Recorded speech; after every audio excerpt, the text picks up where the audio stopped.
Good morning and welcome back to Channel 58, your school news coverage program. Today is Thursday, January 14th. My name is Will Burnley and this is my co-anchor, Emma Shane. Today we have a special teacher spotlight with high school English teacher Melanie Wanter, an interview with cafeteria staff member Annette Lewis to talk about the Richland County Dairy Breakfast, and Mrs. Behrens, the band director, will highlight the Ithaca Homecoming and School Fair. Thank you, Emma. We'd like to start today with a familiar face in the high school English department, Melanie Wanter. Mrs. Wanter teaches English because of her great love for literature and writing. She earned a Bachelor's of Science in English and Education from UW-Platteville and a Master's in Education and Professional Development from UW-La Crosse. She came to discover that loving English was different from teaching English. We asked Miss Wanter what aspect of teaching drew her towards the profession. You can teach the same material for 29 years like I have, and yet every year something is new and it's not repetitive. Even though the material doesn't change, the insights that my students bring are always changing, and they're always teaching me something new. And I just enjoy their enthusiasm and their youth, and they keep me young. Mrs. Wanter said her favorite aspect of teaching is working with the students. When struggling students finally understand the concept, she feels the most rewarded. Seeing excitement in her students' eyes is gratifying to her. Teaching at Ithaca is special to her for many reasons. Everyone knows each other very well, and that can create a lot of good relationships between people.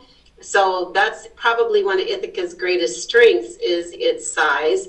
The class sizes are smaller, and people know each other. They've known each other since kindergarten. So teachers know the needs of their students.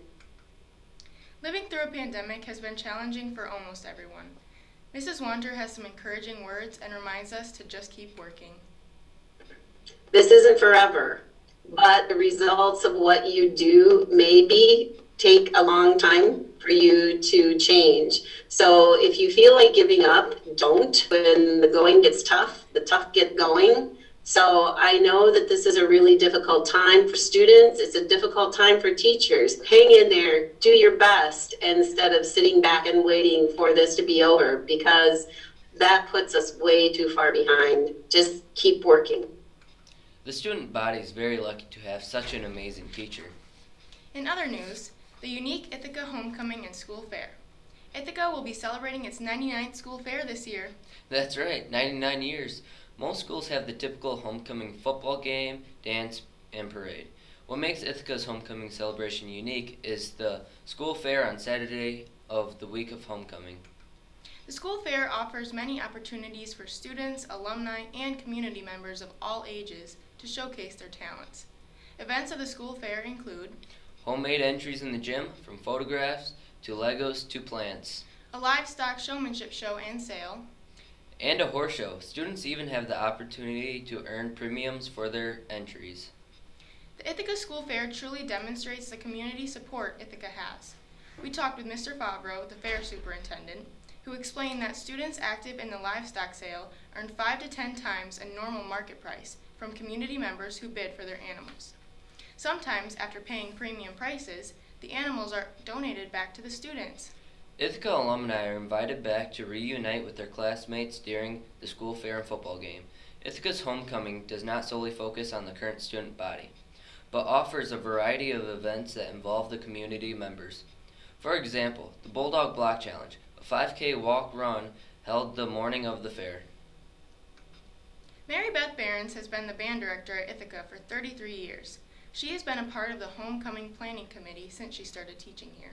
Miss Behrens does not only direct the high school and middle school band during the parade, along with the pep band before the football game, but she also hosts one of the band's largest fundraisers, the meal. Mrs. Behrens talks about what has been served in past years. They have served hot dogs and barbecues and homemade pies. This was a big deal for the women. Once the parade was done, you had a line that was going out the door and down the sidewalk, at least at the beginning. We had very dedicated parents. Even though the meals have changed over the years, people still enjoy each other's company. The one thing that you will always notice is there's a ton of people here. I think that that never changes. We still have people who were the original people that organized it, and they're coming here, and their families are coming here, and grandchildren. So you see a lot of support from community, and I think that never changes because there's a real support system here for the school. Things do change, but the love for the school never does. 39 years ago, Annette Lewis was the co-chair of the Richland County Farm Women, and they decided that the county needed its own dairy breakfast. The Richland County Dairy Breakfast is held annually during the June Dairy Month. The Dairy Breakfast gives a local farm an opportunity to show all the hard work that goes into producing their dairy products. It's a time for the community to gather and enjoy visiting with new and old friends, eating delicious dairy products, and touring the farm.